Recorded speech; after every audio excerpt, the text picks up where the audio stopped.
do? Put the recording in progress. Good, recording in progress, great, I got that announcement. We're gonna organize ourselves by alphabetically by first name. And I'm gonna ask you the option of doing this without speaking to each other for the extra challenge. Anyone have thoughts? Or would you just speak to each other while you do this so it's easier? I think we challenge ourselves. 1 minute, see if we can figure it out or not. Okay, that's a good idea. I like that a lot. Let's do that. So I think we'll have everyone who has like an A first name over on this end, and then the latter half of the alphabet. My first name. Let's do like a line. No talking about people's names. So that's the beginning. Yeah. That was a good question. That's A's over here.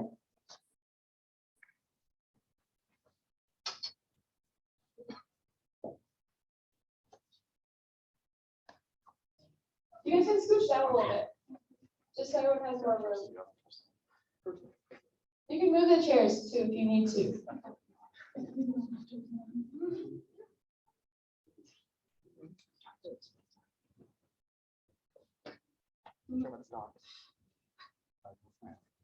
Okay, where would I fit in there?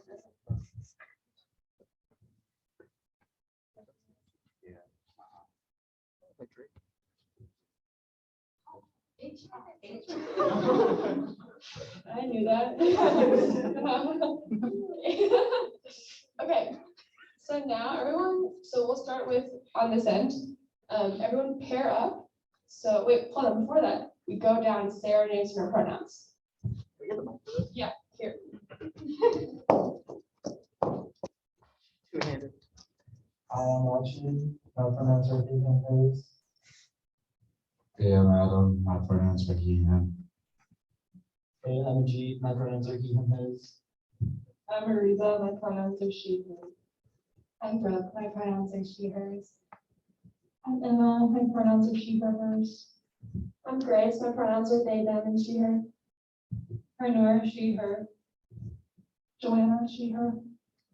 I'm Jonathan, mine are he, him, his. My name is Katie, my pronouns are she, her, hers. I'm Jessica, pronouns are she, hers.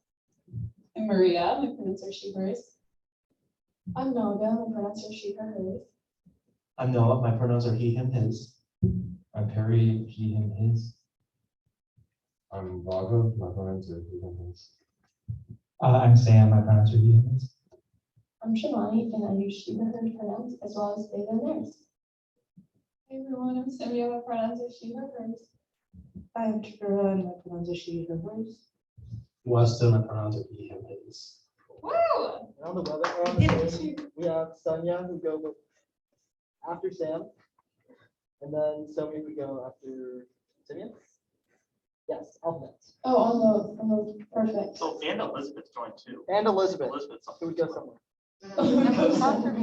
Okay, so now I want everyone to pair up. So both of you pair up. You two, look at Anna.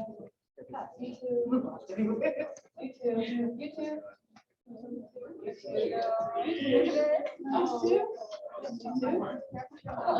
And then I'm gonna give you 5 minutes or a couple minutes to share a high and low from your week with your partner.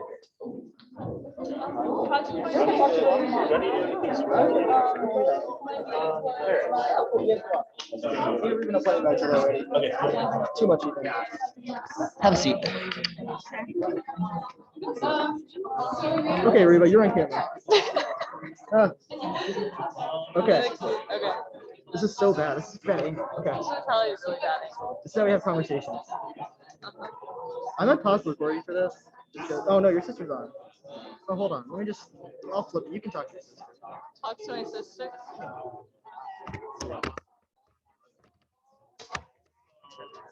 Hello.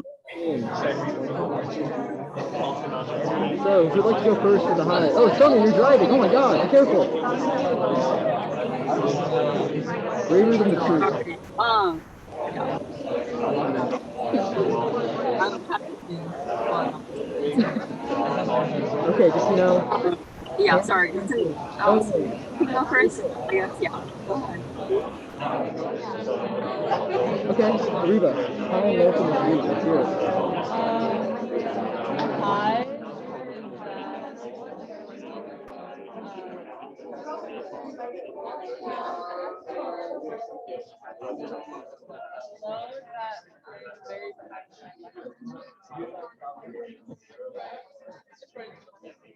My high also maximum yesterday. That was really fun. Lows that I haven't managed yet for, like goes back to the Saber Lab and study before they lock it tonight. So, how are you guys? So, are you driving or are you stopped? What is happening? Yeah, I stopped. I was just going around my neighborhood with my dogs. I'm good though. Yeah, so kind of unsafe, but I had someone in the passenger seat. So, yeah. So you're having fun? Sorry. Oh, are we like sharing highs and lows of our week? Oh. Oh, okay. So I guess the high of my week would be I don't know, getting to see my dogs. When I get home, and then a low. I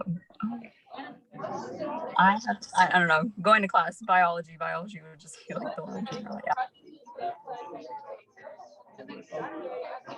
Sonia, you're up. Okay. My high was hanging out with my friends, and then my low was doing bad on my concept check bio.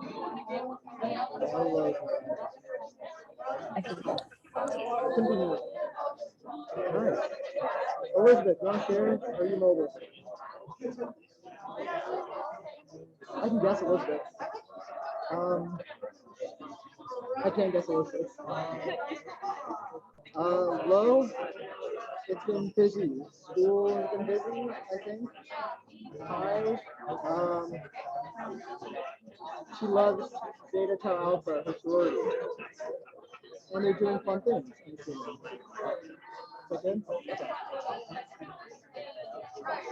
You pass the teacher check?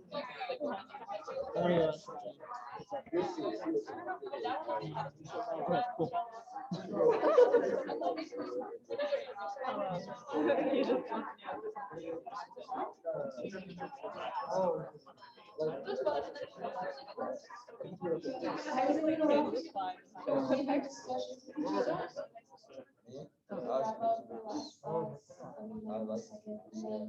We're gonna reorganize ourselves back in the line. And we're gonna do it by birthday. Oh, silently. Wait. So we're gonna have people who have January birthdays on this end, and people with December birthdays on that end. I mean, you guys are gonna be together regardless, so I guess it doesn't really matter. You can lie, make it a birthday, it doesn't matter. But we'll see in a sec.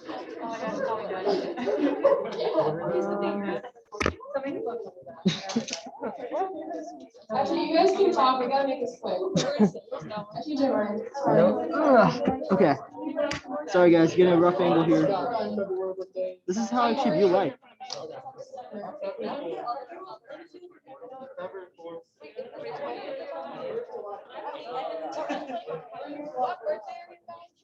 March 7th. No, I'm not.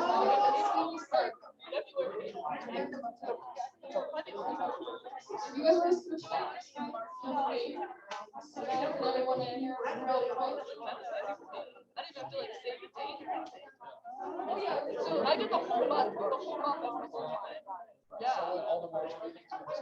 It's gonna celebrate me 4 times. I want gifts every single time. I don't want to listen. Right. All right, is everyone in the spots? Yes? Okay. I won't promise it, but start with your birthday. Tell me your birthday. That's the mic. My birthday is January 3rd. January 22nd. February 4th. February 20th. February 24th. March 17th. April May 23rd. June 20, June 27, June 29th. June 30th.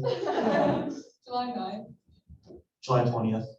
July 28, September 12, September 15th, September 17th. September 22nd.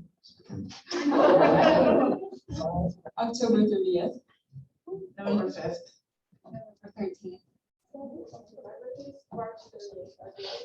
But, now we're gonna. Oh, my fault. Okay, now we're gonna pair off again. I would be right here. Were they Aquarius? Me? What zodiac sign? I'm Aries. Okay, all right, we're gonna pair off again. So you two. No, you two. Oh, I can really Alright,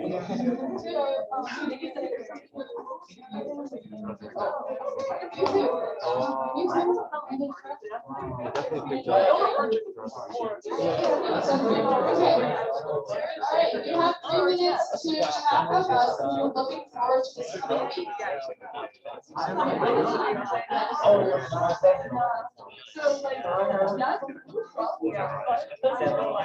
We got the computer.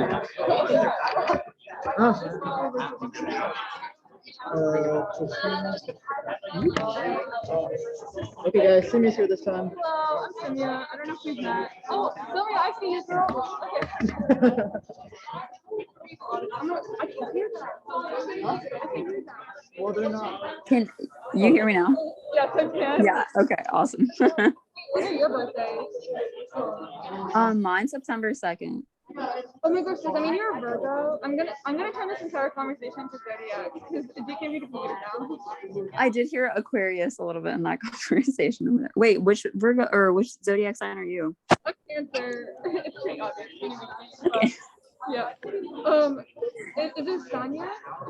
Yeah, it's Sonia. Oh, is it? Wait, yeah, you're Ariba's sister. but Yeah. I've heard of you. I've never met you. So, Sonia. When's your birthday? May 28th. May 28th. Oh, that's so cute. I don't know anything about that. Hey, Elizabeth. I can't see you, but I know you're there. Or not. Wait, what are you guys' birthday? Mine's May 28th. Oh, yeah, obviously. Look at her. How's the office? Look at her. Are you Gemini? I love Gemini. Yeah, I am a Gemini. Well, literally, okay, like all my besties are Gemini. No, half of my players. And Capricorn, but that's it. Really. And Scorpio. So I'm not all of them. You're a liar. Tell me, when's your birthday? September 2nd. Classy. There's a lot of people I know that are born on September 2nd. I literally know nobody, and I'm like, I didn't think it was that common of a birthday, but. Honestly, okay, have you guys ever heard of ugly birthdays? Like there's just certain birthdays that just sound ugly and you don't like them. Like, I don't know. Like, you know, like December 3rd, like why would you want to be born on December 3rd? July 9th. It has a ring to it. 7, 9. Well, okay, not by the numbers, like when you say it, like July 9th. We wrap it up. I'm so sorry. You know what? I think we're wrapping it up, but hopefully you think my birthday is pretty. Oh gosh, I thought December 3rd would have been a good birthday. Like October 3rd, I don't know. October 3rd has a ring to it, but that's probably because of Mean Girl. I love October 3rd. That's the Mean Girls day. It's like Yes. I was really disappointed it fell on a Sunday this year. that movie is like my coming up. Okay, guys, it's been fun. I think we should stop now. I'll just stop talking. Or not. I don't know. Gotta get out of this. Simi got some of the whole. Bye,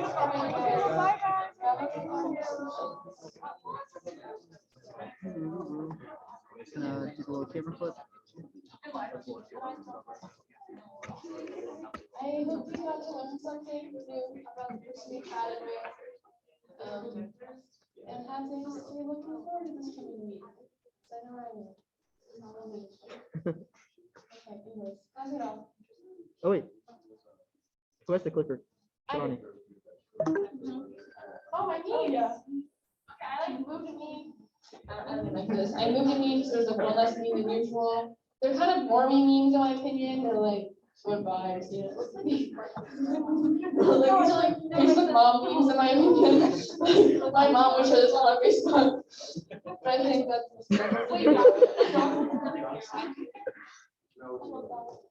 Okay, anyways.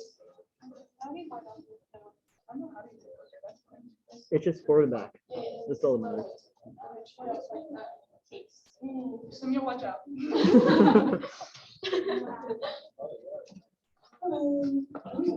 Passing you guys off. Okay, so.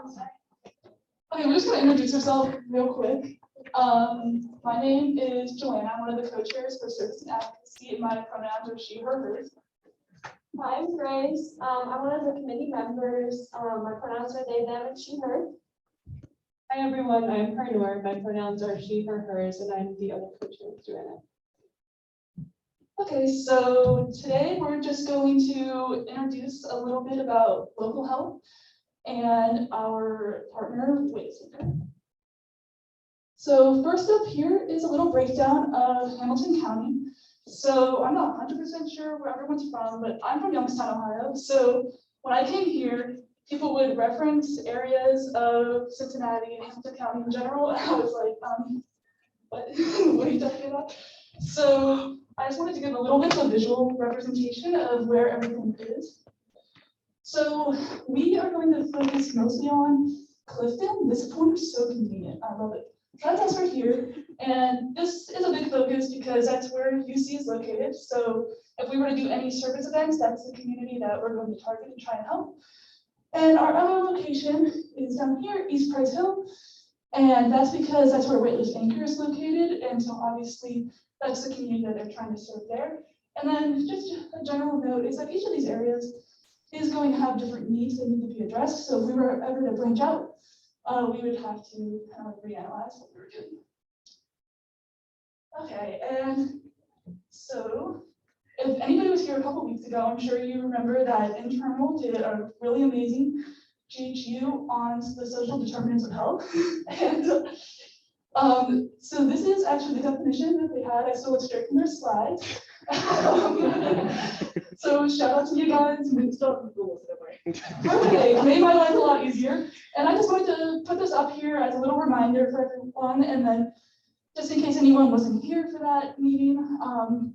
So this is a little bit longer answer, but I really liked this summary of it, that social determinants of health are the conditions in which we live, explain in part why some of us may be healthier than others, and why some are not as healthy as we could be. And so to dive a little bit deeper into that, here are just 3 examples of social determinants of health in Hamilton County. So I'm really loving this. I'm so sorry, everyone. First up, we have infant mortality, and this is a really big one here in Hamilton County, and honestly, Ohio in general. If you look at the little visual down here, you can see that Ohio is generally higher than the national average, which is 5.7, and then here in Hamilton County, it's 9.0. So obviously that is a very large issue here and definitely something we can look into addressing. Next up, we have food accessibility. So there are a lot of food deserts in Hamilton County, and this map down here shows areas with low access in that darker yellow. And obviously you can see that that's the majority of the map. So that's just another really big issue that we can focus on. And lastly, we have air quality, and Cincinnati is actually ranked the 14th most polluted city. And so in this visual, you can see that the dark red shows high air pollution. And this is us down here in this corner, for the very dark red.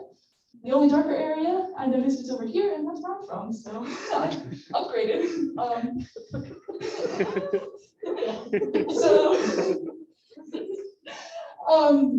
But yeah, so our goal as the Service and Advocacy Committee is to take issues like this, and there's many more that we can look into, and just partner with some organizations, hopefully get some service opportunities to present to chapter, so we can make an impact here in Cincinnati as well as what we do with our global partner.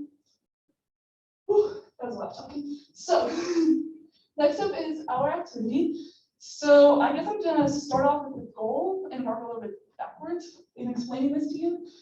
So basically here is a list of materials that you need to build a house. Don't worry, you don't actually have to build anything.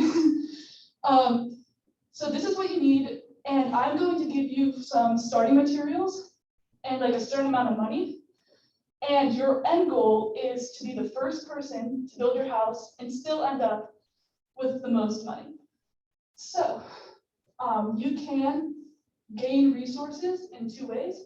You can go over there where I'll be sitting, like the bank, and you can buy the resources that you need, or you can trade with another group, or they can sell it to you for a higher or lower price depending on the situation. That's pretty much it, and I'll give you 10 minutes to do this after I break you up into groups, and I'll hand out your starting materials, and I can definitely answer any questions that you have, because I'm not 100% sure how clear that was. So we'll just start counting off by fours, like 1, 2, 3, 4. 1, 2, 3. 1. 3, 4. 2.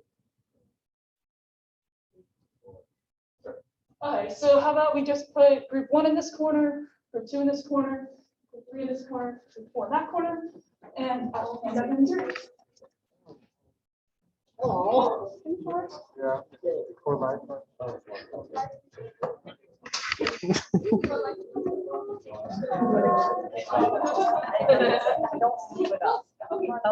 What is what? How's it going?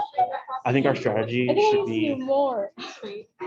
our strategy should be to get one of like everything of one category and then exploit everybody else so they can't get it. I love capitalism. And really like drive up the price because we're the only one. Really just pull a De Beers diamonds on everybody. I was like literally here and I went that way.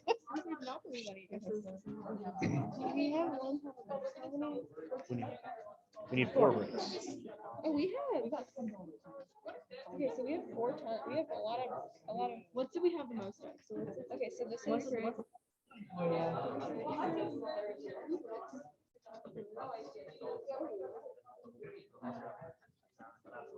And just a little hint is that your resources that are available aren't necessarily unlimited.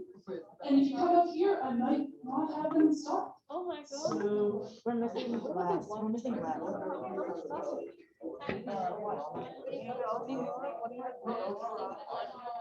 have too much cement. We need more wood.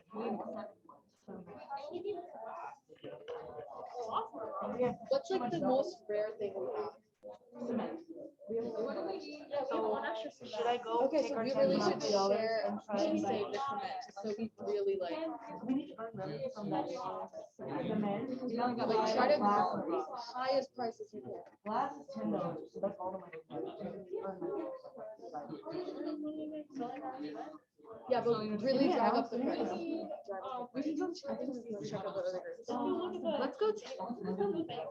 Okay, do it. Savor stuff. Should I stay here? Oh my god. Wait, we should ask her that. I'm gonna ask her if we can steal things from people. Oh my god.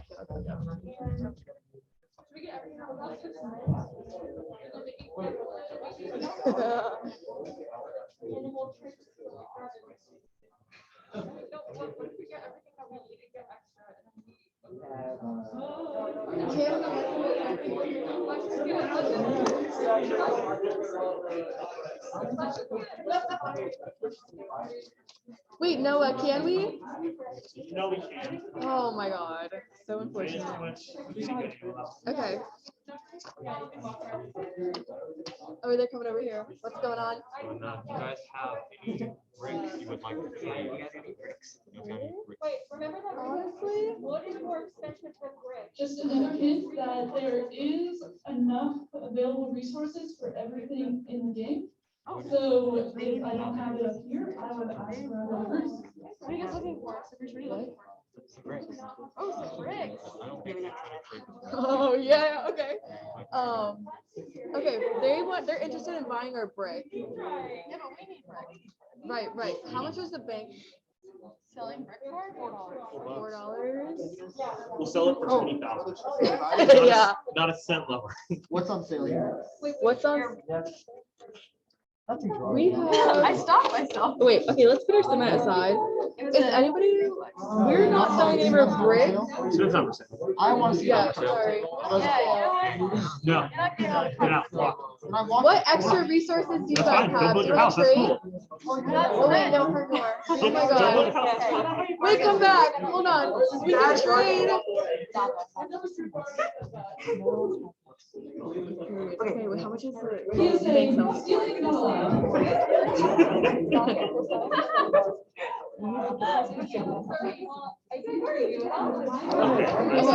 Okay, 10, 12, 15. 15 I leave. 15. We're selling your cement for. Dude, I don't know how to talk to somebody with like selling stuff. Hi, Jonathan. What can I do for you? That's what I want. Okay, do you have any brick? Do you have any brick? House me a brick. What do you have? Perhaps. You want a definite answer, buddy. Well, we do have some. Well, actually, no. We do have any cement. How much are you willing to pay for that? How much you're willing to pay for cement. Yeah. Wait, how much cement do you guys have? What? How much cement do you guys have? We have an extra. We have an extra cement that we're not even gonna need to build our house. We need it, yeah. You only have one cement? No, we have We have three cements. Three cements? We have none of. We don't have any, we have brick, we need glass. Glass. Let me stay alone. This kind of feels like The Godfather. Why does it feel like? No, ask him, give him. Glass and money. Okay, and money, yeah, glass and- No, wait, because like we can sweeten the deal. Because we need money. Okay, can you like sweeten it up with some money, like $5? Somewhere else. Yeah, can I go to Go get your cement somewhere else. There's an entire bank Thank you. over I'll there. come back. I'll give them. I'll go back with you and go get no cement. Okay, I'll burn the gas myself, go over there and show you that there's no cement anywhere else. Right. I need to confer with my financial advisor. Go for it. We need more wood and brick. We need so much more wood. We need one more brick. I mean this in the most disrespectful way possible. Here's your glass. Should we do it? Number two. The value of this. Okay, go. Yes, but we have a monopoly, and so we can charge how much. You're looking.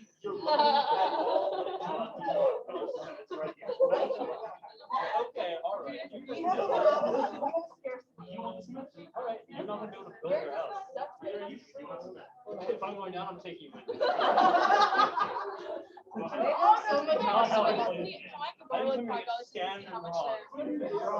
I didn't even scan and raw. I would rather be helpless. We need 7.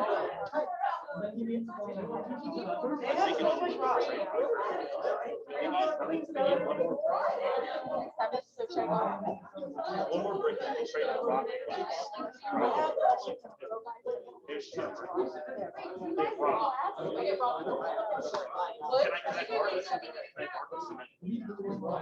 Okay, how much brick do we need? Or they have rock? We need 1 more. 4 rock?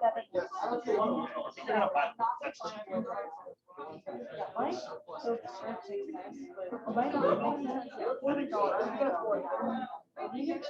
How much money do we have?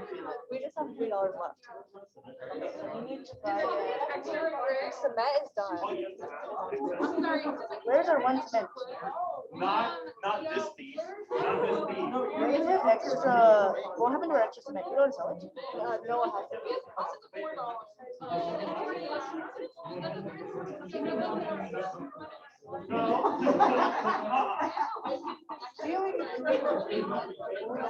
What are you short of? What are the blocks? Rock and How much rock? One brick. How much rock? There's 5 rocks and 1 brick. Hey,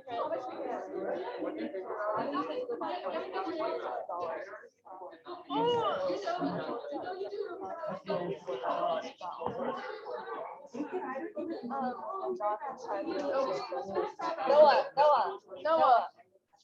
Jonathan might give us 4 They're willing to give us 4 rocks right after this match. Okay, go tell John. This is so funny. So fun. I love this. It feels like The Godfather, I swear. It's like I'm finally using the economics I'm learning in action. This is like Monopoly, we can charge whatever we want. That's so funny. I'm an econ minor. This is perfect. Are you really? That's so cool. For no reason whatsoever other than I like economics. Oh, thank you. I literally went to Marshalls and my mom was like, you need something for the snow that would be good. And I just picked the Canadian brand. So just the Canadian. I'm just hoping that Noah is not my snow boots are like a, what is it? Okay, like how much more money do you want? Jonathan feels like there's something else with everything else, so I'm telling him Jonathan's like partly by so we can get money out. How much money do you get? Good idea.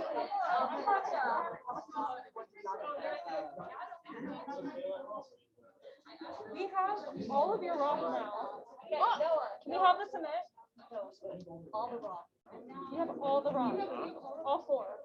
For cement? All right. How much money do we have? We don't need the cement, that gives us all that. And we give you all your rock.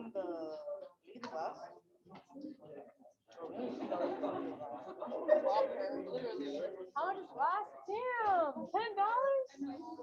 Rock for cement? 4 rocks. Can you give us a glass? 4 rocks for 1 cement. You have How a about 4 monopoly rocks of- and like $3? I'm like $3. Oh, You have do you plenty guys of have money. any other extra resources? $3. Yeah, also, we have the monopoly in Cincinnati. Oh, no, it's okay. Can I see all of our money really quick? How much wood do we have? Perfect. How much wood? How much wood do we have? I think we finished. Hey guys, it's just your 2-minute warning, so if you have any pressing needs.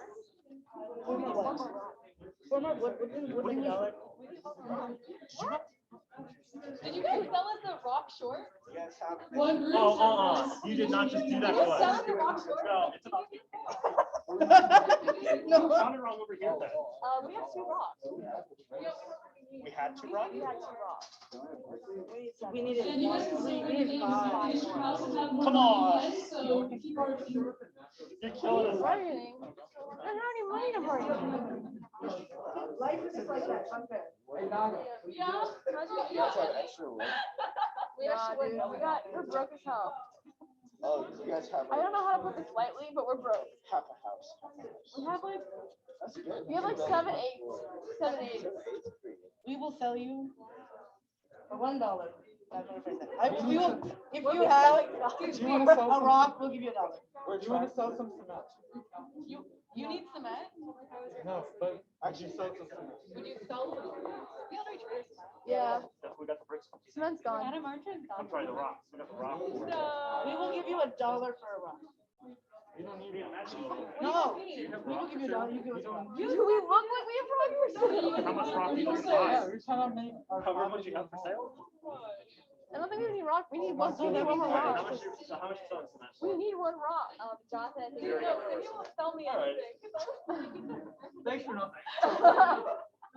Hey, you didn't count.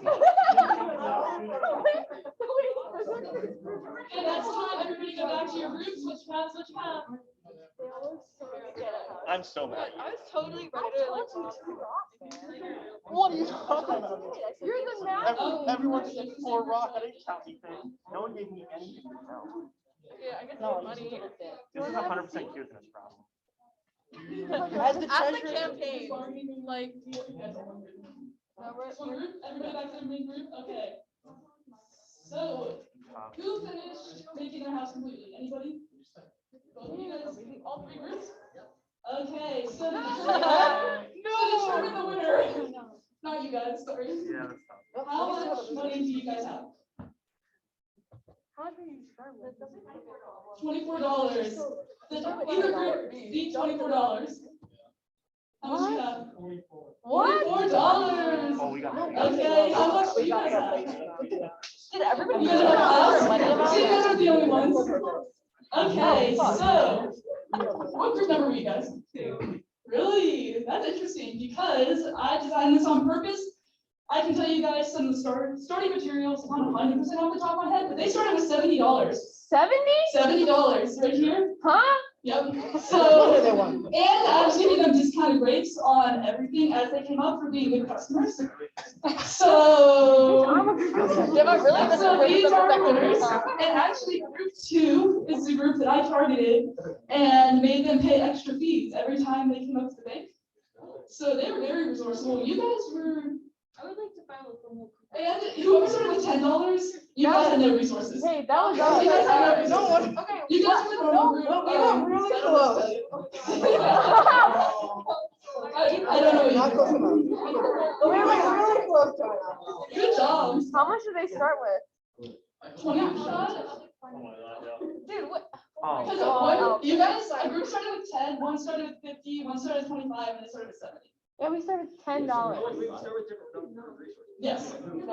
So yeah, everyone had different numbers of resources. So the way I set it up was to show you what you have available to you and the situations you get put in to definitely determine your outcomes. In this case, it was building a house, but in real life, this could be obviously your health. So this group could afford their healthcare.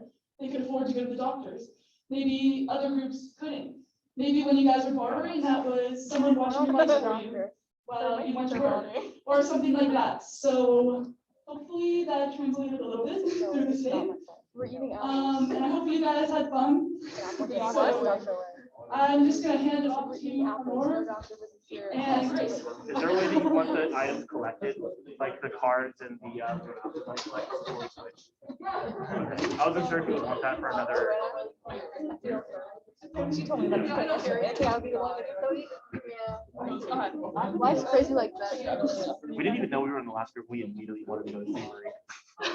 Stop this someone. We should have done it. Yeah, if you just done it, you Please, know. please don't ask rules Yeah, clarifications. I'm glad. That was stress was gonna be too complicated. No, it's okay.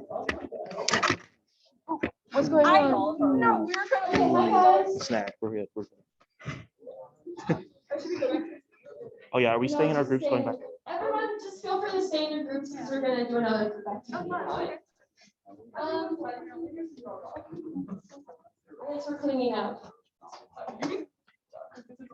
We'll be talking like our local partner is Weightless Acre. They're located in East Price Hill. They support cis women and trans women. We're gonna get more into the stuff that's a little triggering, such as substance abuse and sex trafficking. So if you feel uncomfortable with that, feel free to leave the room. So yeah, they're located in East Price Hill. This is our second year partnering with them. We partnered them first last year. They help both women who are addicted to drugs, substance abuse, and sex trafficking. They're like a day shelter, and they help women get back on their feet. Oh, that's the wrong one. And we partner with them because this organization is really important with how you saw in that game, how systemic issues happen and people are favored over others. And these women are basically left a lot to the streets and they don't know how to get back up. And so Weightless Anchor helps them, and yeah.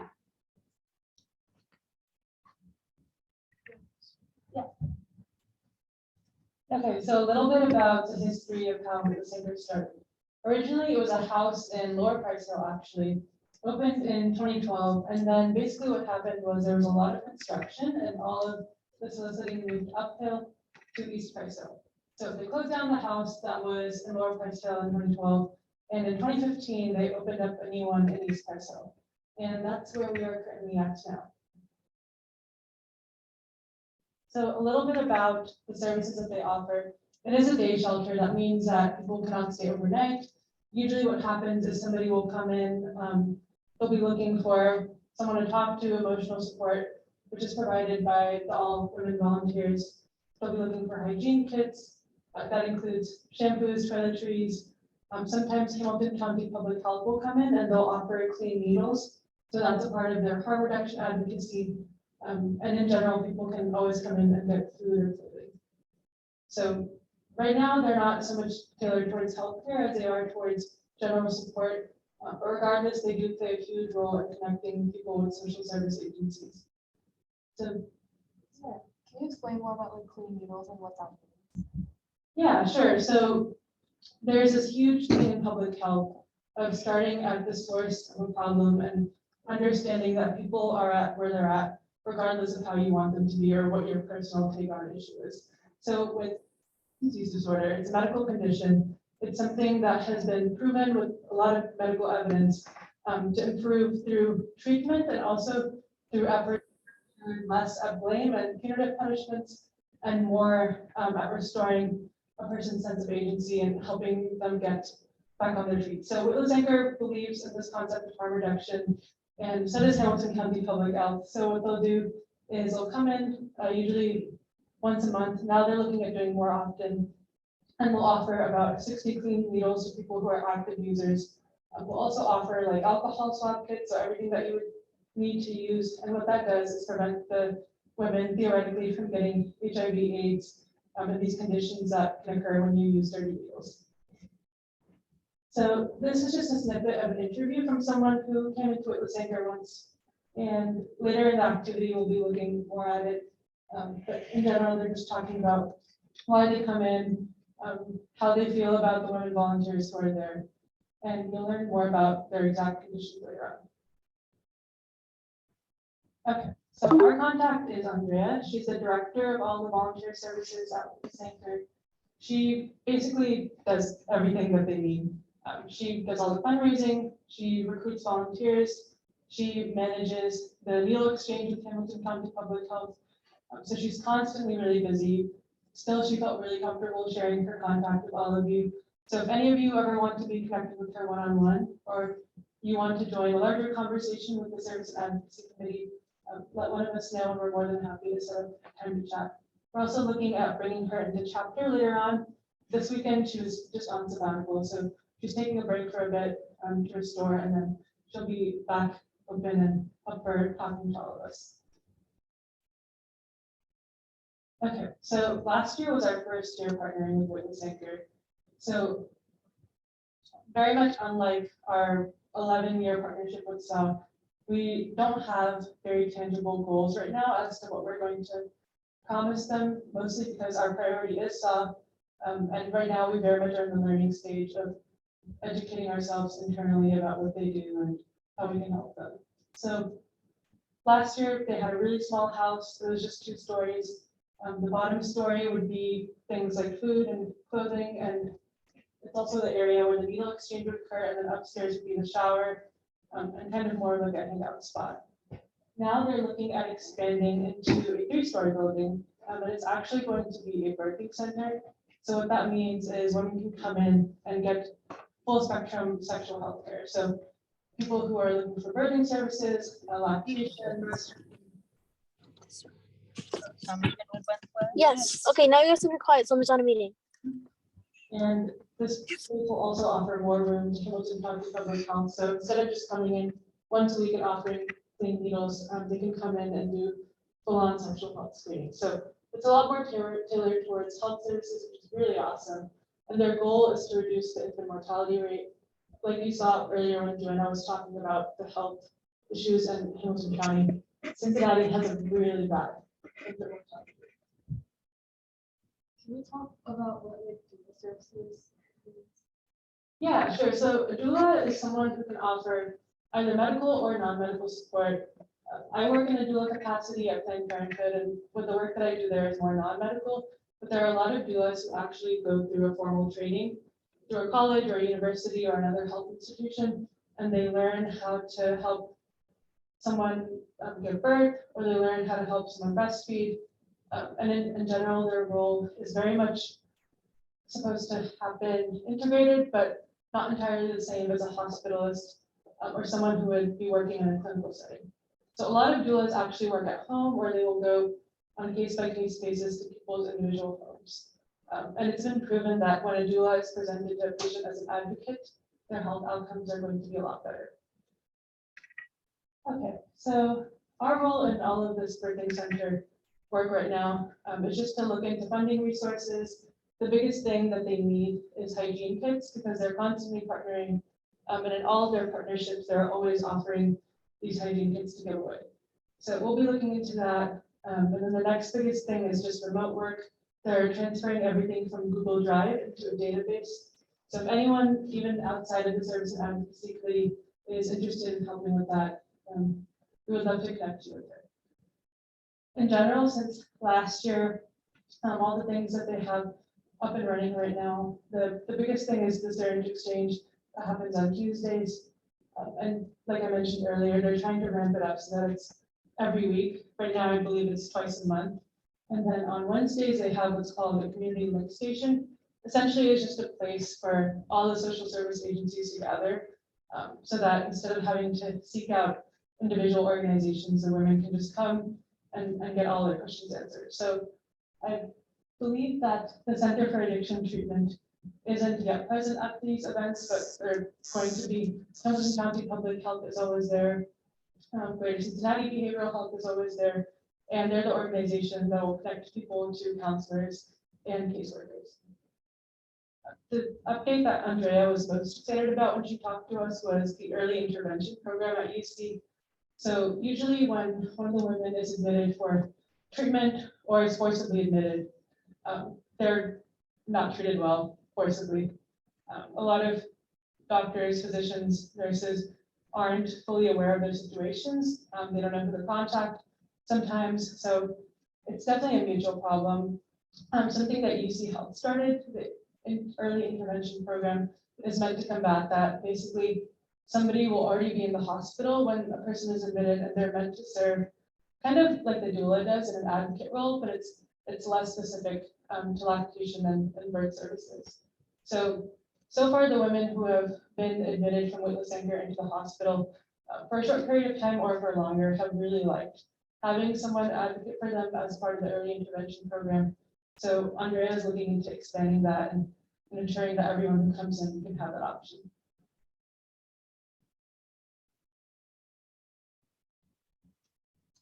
Now we bridge into an activity. Just another trigger warning. If you're uncomfortable with these topics of sexual violence or substance abuse, feel free to leave whenever. We're gonna go into a discussion activity.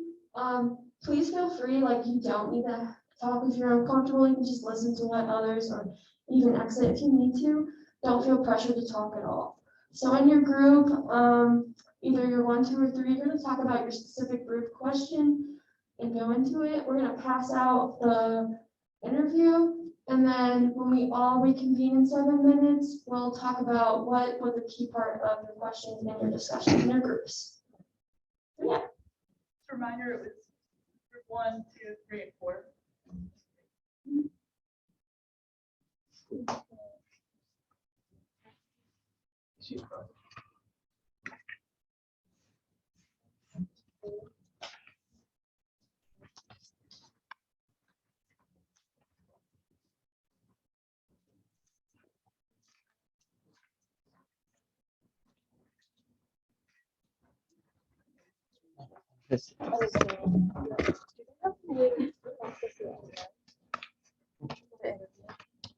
I think so. Do you have an extra copy? Yeah. Should I say it out loud? Does that work? Can you guys hear me? I don't think so. I was saying normally the Zoom stuff is not as super interactive, so maybe if there's a link we can put in the chat that people can read with. Like the document. I know it's probably in a service and advocacy like e-board. So can you ask Elizabeth to look through the Witless Anchor?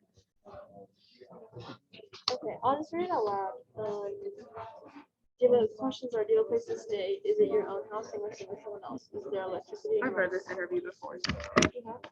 I was in service last year. Oh. Yeah, okay. so I can definitely look for the links. Yeah, go for it. Yeah. I'll also check with Why do you come to this? Where would you go And they if say, they give information where to make you feel like there's somebody. So it's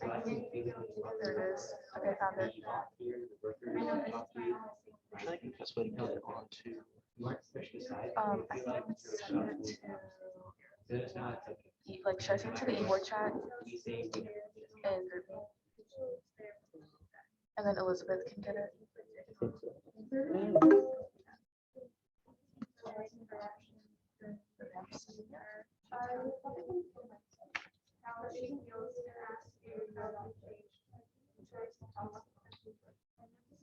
Yeah, Elizabeth isn't a part of it anymore. I think so half when she dropped out, so now it's only general members.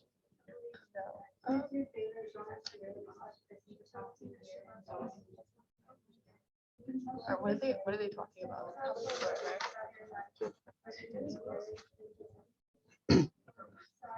We can have sometimes just with the way Zoom always goes on, very interactive, it's just like a list type of thing. So we can still try to put it in if they can't because they want to, but I wasn't looking at it like that, so. Okay, so I guess It's we're not gonna, the worst thing we can get it in there, but we should definitely still try to figure out a way to. yeah. I don't know the best way to do it without like it recording. Can they hear us? Yeah. well, They can, yeah, kind of. Maybe. Okay, so can we talk a little bit about what the interview was talking about here? Very invested with them.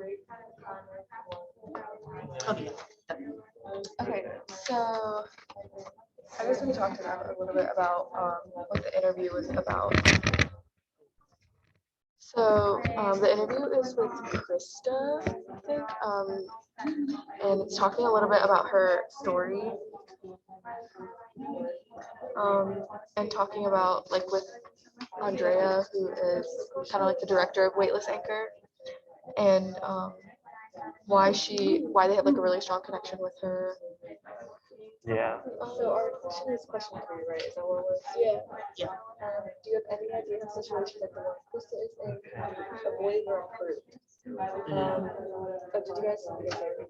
Oh no, you can keep going. Sorry. I was just thinking about when they talk about her kids. It's like I think it was like they just for good reasons they just don't read them. But I think to like approve, I think it needs to like be a way that. It's like she's kind of like shamed, like not even having the opportunity or like. It's that's like something that could just like change in some way.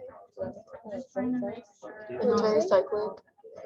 Yeah, it's very cyclic. You know, like she clearly was like, oh, I didn't realize I was a narcotic addict until like they were taken away, and then by the time they were taken away, then it's like sort of to get them back, right? Yeah. And so like at this point, she's like giving up to the fact that she's waiting until they're 18 until they're real adults, which I think is sad. Just like that's not a fun feeling, which could then just even back to the drugs that she was trying to like get away from. I also think her initial situation was a bit, then it's not something completely unheard of in the US or anywhere in the world, but it's something that's still very, very sad. So things could be changed in that sense in terms of child services being a little more active or things like that, because this is a very, very unfortunate thing that happens to kids, and kids shouldn't have to go through that. Yeah, because I mean, it sounds like she was taken from the parents, so I guess that was the time of child services. That, yeah, but it should be a little, I guess, a little more active earlier on. And I know it's really difficult, but there has to be a way because this is really unfortunate. The other thing too is that when the grandma passed away when she was 11, she was then on her own, right? Like CPS wasn't involved again. Right. Yeah, where they should have been. There should be more, I guess, like intervention for children without parents or like orphans. Yeah. And at the age of 11, you can't leave a kid to live on their own. When they're 18, that's different. They're an adult. Yeah. But even when they're 18, even when they're like, 18, it's different. But at the very least, I've heard of like that. below. Like when they turn 18, they just like, there you go, off to the wilderness. Yeah, even like orphanages, after 18, they're just like, go. Exactly. What are you supposed to do? You have no money, no family, no nothing. So I think it's like when she was like telling her like I'm trying to get like a house to myself for when her kids like 18, like coming out questions, which I think like very much like to have that idea. It's, like, And I also think it comes with like putting focus on education at a young age, because I mean putting focus so that the next generation of parents don't make these mistakes, if that makes sense. Like Sorry, with quick her, clarification. So the questions you're answering are based on your group number. So group 1 is answering question 1, group 2, But I feel like it's really hard. Talking about other things, that's totally fine. At the end, when we just hear back, that'll be. Some people are messed up, but if you're educated, like for her, if she was more educated, I guess, I don't think in terms of like going to college stuff, she'd be more, she wouldn't have to have been on the streets as much to get a job. Does that make sense? Yeah. Because I know that education is the reason it's very difficult for a lot of jobs. And it's not her fault. I feel like education is something that comes after having, because you can't learn with them if you're being sexually abused. No, I know. Yeah, so I think But starting with providing a safe environment without harm. it's kind of is tricky the though, first because thing. how can, oh my god, is that my phone? This gets excited over nothing. Samsung. It's really hard because there's no way you can say, no way Child Protective Services can check every house. And then there's no way to know. Is this something that we should think about in the sense of Child Protective Services linked to? Is this something that they have the resources to solve? Well, I mean, okay, so like, I think it depends on the area, right? Like, I can't remember if you've all seen the Netflix documentary, The Trials of Gabriel Fernandez. Yeah, it was like one of the most like highest rated cases of abuse in the whole state of California in history. And they talked about how like the county that was in, the CPS department had the most funding out of anywhere. But the thing is, like, people that are elected, and it's one of those positions in government where they don't, like, they get elected, they don't do anything, and they just stay in there and collect money, right? And so they keep funneling money into other things for other lobbying. So they would take money out of this and basically, it's sort of embezzlement, but it's not for personal use. It just goes to other government lobbying things. So it's not exactly embezzlement by definition, but it's pretty close. It's essentially embezzling. It's And so mismanaging. yeah, exactly. And so they would mismanage it and put it somewhere else. So I think too, even if they do have the resources, it's been shown that they kind of don't really do anything with it. Like, Because I feel like in terms of education, like it should not be up to the kids at age 10 to be the one to like educate themselves. Yeah, that's not. You know, at that where age, it's just it should I be think- relevant, or it should be healthcare professionals to notice the signs, like, you know. I mean, I don't know if teachers do that too. Like, teachers have like, will notice. I mean, and it's assuming if they're put into the school system at all. Like, I agree that it's definitely the adult's responsibility, but then you get into if CPS isn't doing their job, who do you report to? If the government doesn't care, what do you do? Like, you know what I mean? So like, So we there's need to teachers start, that- like, fixing the Like, government. who's the advocate for the child? Right. Exactly. So I guess like, that's what I was trying to are you guys trying to say like more like individual case managers? Because I know you guys mentioned teachers, but like honestly, there's a lot of teachers that know bullying's going on and they don't do anything. So it's like I'm not sure how much they would step in if they saw like bruises on a kid, or I don't know. Which I think maybe like potentially like how situations for one student could be avoided. It would be like maybe focus on the teachers, maybe focus on the people that like see that child besides the parents. You know, like the teachers actually. I don't know.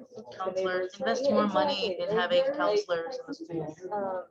I don't know, for my, like, back home, there was an administrator who she used to work, I think in East Fresno or somewhere around here. And like, you know, she really wanted like people in my background to like understand that the opioid crisis isn't just like localized in the place that she used to work, like even if there were like a wealthier, not impoverished place in that place, it's still a big thing. And so like her way of like bringing it to our class was like, all like we literally had a whole like school documentary episode that we really just watched. It's something as simple as that. Like you know, like people are not gonna think about this in the back of their mind until like the classes or like for teachers or like trainings or I mean Have more guidance counselors in schools, I think, like, or psychological counselors. Just invest money in having those in school. And I know it's I mean it's not hard. as simple And as that's that, again but that's another thing with like resources like in schools. Yeah. Afford that.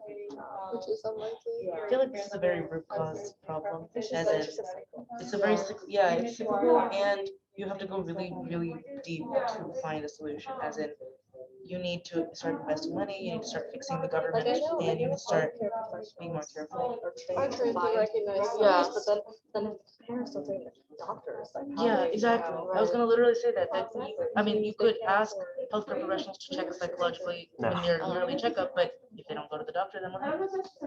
And even, it's like, there's also the issue in terms of legal things, because the moment that, for example, a school teacher or a guidance counselor is like, hey, they think something's going wrong, the parents generally just say, my child, I can do whatever the hell I want. And that is not necessarily a good thing. And then it doesn't go further than that to CPS and things like that. I think the other thing that's interesting about how CPS operates is like how they go, like their process and ordering of how to deal with this, right? Like the number one thing is like trying to keep children with their biological parents, because they go off this model that like children do best under their biological parents, which I think most of the time in most normal cases is probably true. But we're not talking about normal cases, Yeah, right? So the that's idea the that point. even if there's cases of abuse, like in this case, there was definitely people that advocated for like staying with the parents because we can work it out, we can get them counseling, but we all know, as we've said right now, the resources aren't there. So even if they're like, well, we can go get them counseling and try to keep them together, it's not going to Into work. the same habits also. They may be good for like a week or a month, but then it goes back to where it was. Okay, guys, we're gonna share that. Is there anybody who would like to go first? In our group. In that case, everyone, you guys go first.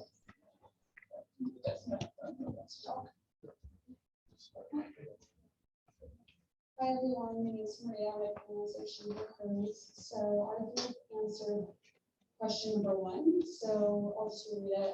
This person has clearly been through so much struggle and trauma in her life. Why is it important that we listen to her is available to her?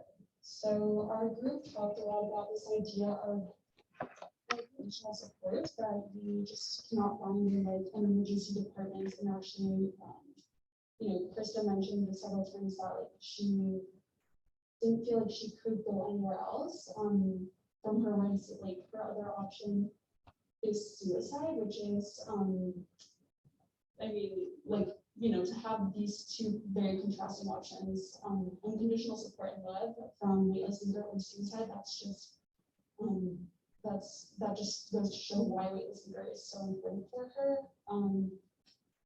And then we also talked a lot about the importance of the needle exchange program for people with substance abuse and how substance abuse or sexually transmitted disease have this component of blame always associated with them. So this idea again of unconditional support and love when treating these things is like essential, because otherwise where could you go to receive the support after coming like to them? So yeah, I don't know if I'm just gonna add anything else. I think if I can make sense.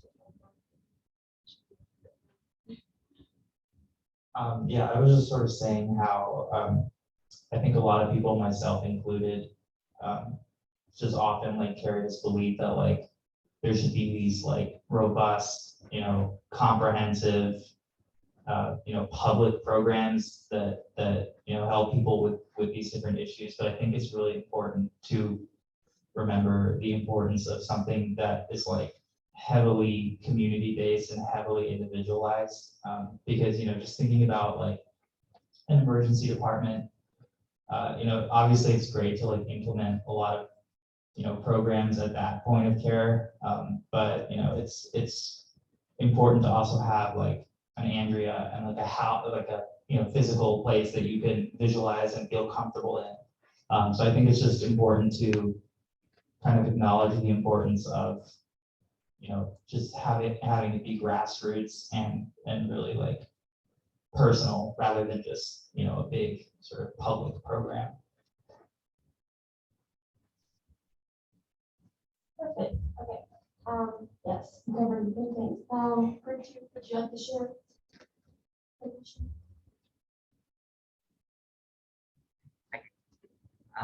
So our question was, does reading all this like change your perspective on substance abuse? And I think Maria brought up a really good point, saying that often when people think of substance abuse, they think of like they play the blame game, oh, it's their fault. They're the ones who want to try it, so it's their fault they got addicted. But that's not really the case a lot of the time, especially for drugs like opioids, because like first of all, there's like the over-prescription of opioids, right?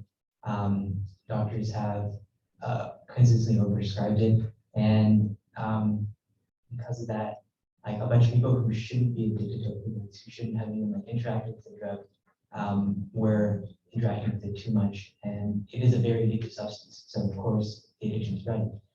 The other reason is like there's also like a major genetic component to addiction, and I can talk more about it, but Yeah, so we were talking about like how some people are more prone to get addicted than others. It's something like kind of failed to mention, but so I have one of my grandparents actually has substance abuse problems, and then through that I've also noticed like my dad also struggles with addiction, and I found like I have a very like addictive personality like to doing tasks, and like that kind of like shows like sort of like an anecdotal thing of like how it can be passed down through generations.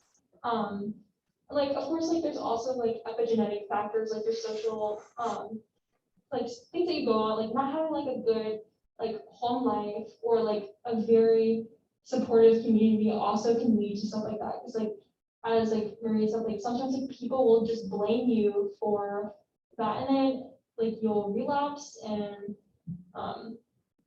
yeah, so that is what we talked about.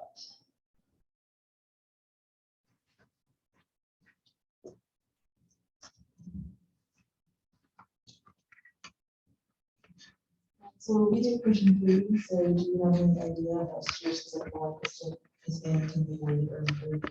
So we talked about mainly 2 different things. One was given the chance to try and improve, because as she said that she didn't really get a chance to try and kind of improve herself, get better, get her kids back, things like that.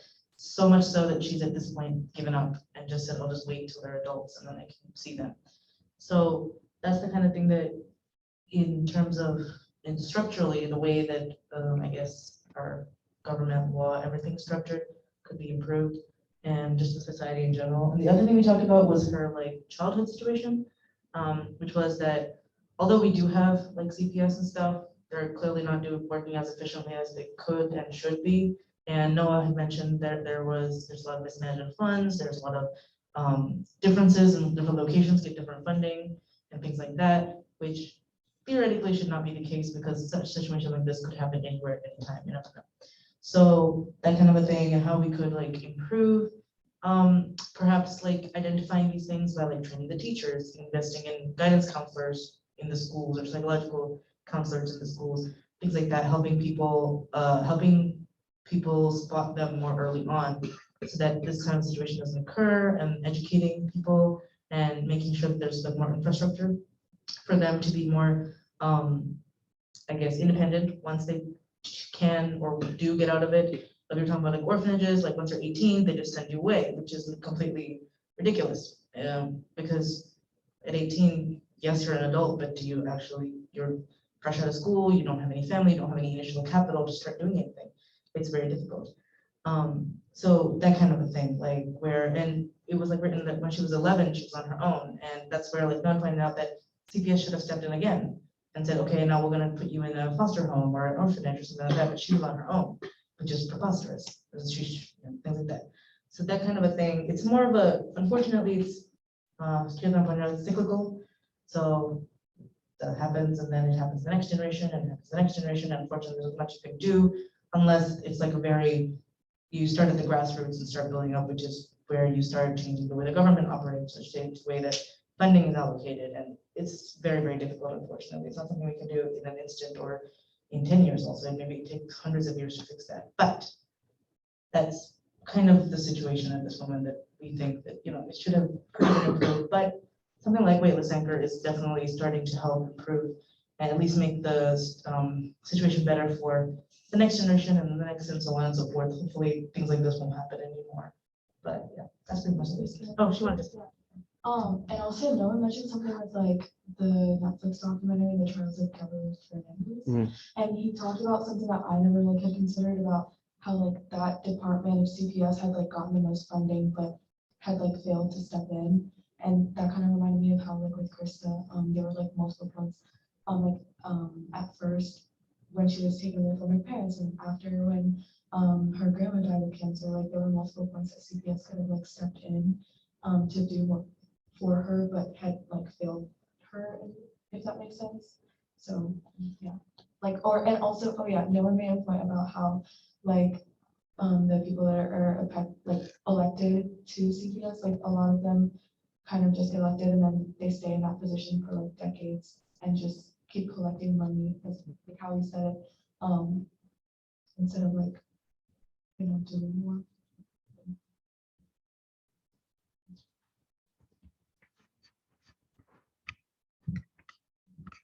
This question was what barriers to make people like dislocation, nursing, and medical care.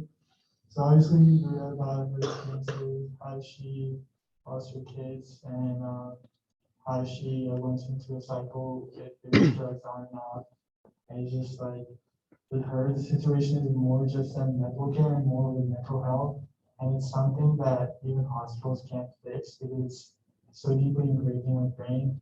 And all the experiences such as sexual assault has also impacted her in the past. So, and like Adam said, he works in a program with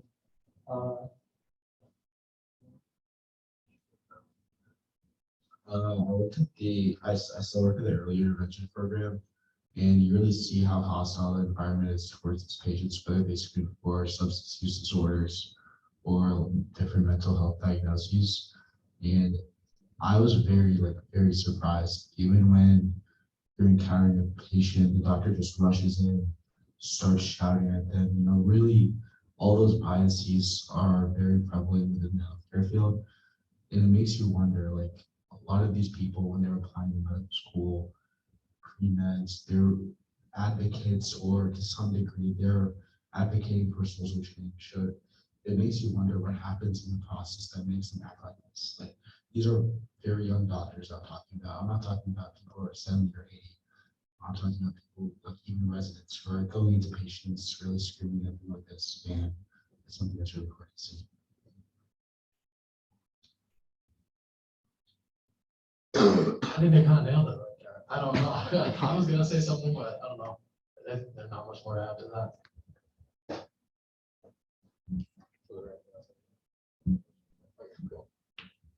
Thank you so much. And we were walking around and listening to all of your conversations, and we really appreciate how willing you were to share parts of yourself and talk about this. So thank you so much.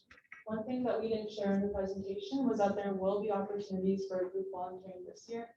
Last year, because of COVID, we tried to make sure that no one was in the house.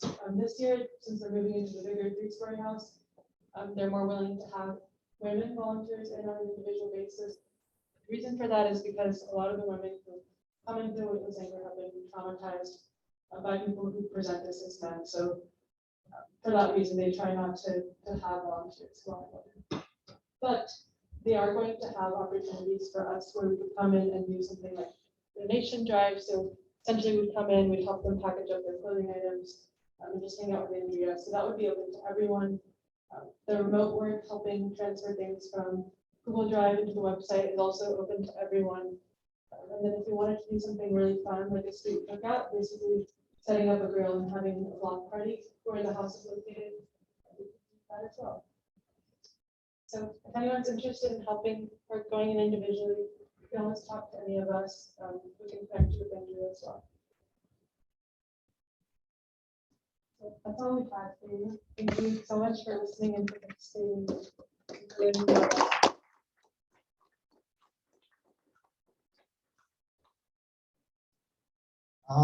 Yeah, great work, guys. It's really cool. We all look forward to seeing what you do this year. As far as the meeting weekend, you guys know the usual stuff. If you'd like to be censored from our YouTube recording, tell us. Committee forum still alive, still happening. If you would like to fill it out, anyone who hasn't. And we have an update on the Monster Mash.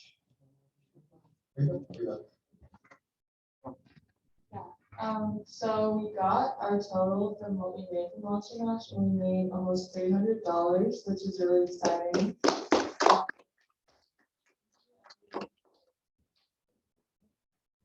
It's really fun. Oh, yeah.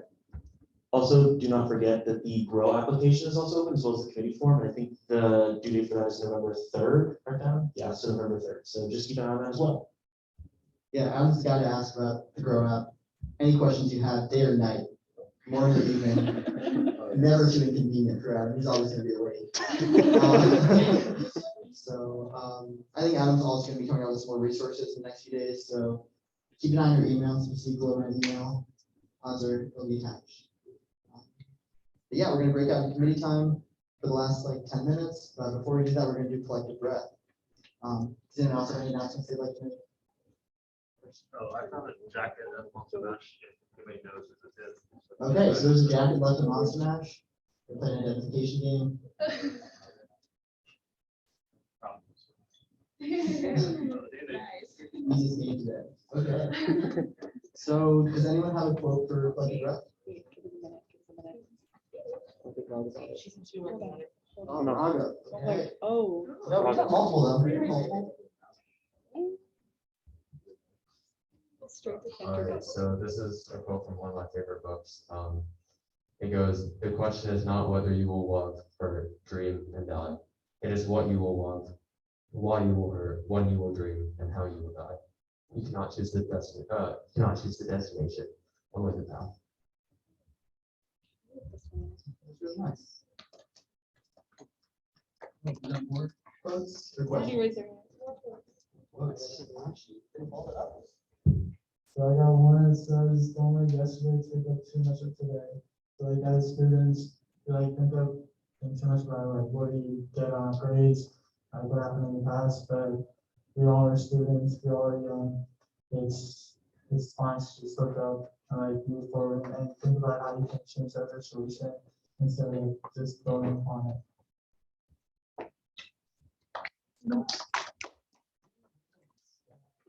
Good stuff. You have one? Sure. Okay. My quote is simplify your life, prioritize what helps you achieve your goals and supports your well-being. Cut out distractions and anything that doesn't make you feel good. Be conscious about what you feel you live with. I like that last part especially. So. Yeah, nice.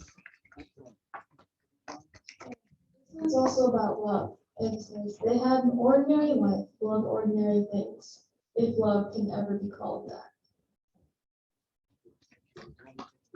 Wow. All right, if you can soften your gaze, close your eyes if you're comfortable. And take an inhale in and exhale.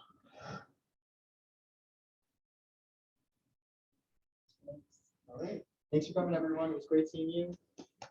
Excellent meeting. Committee time. Internal can come over here because I don't want to get.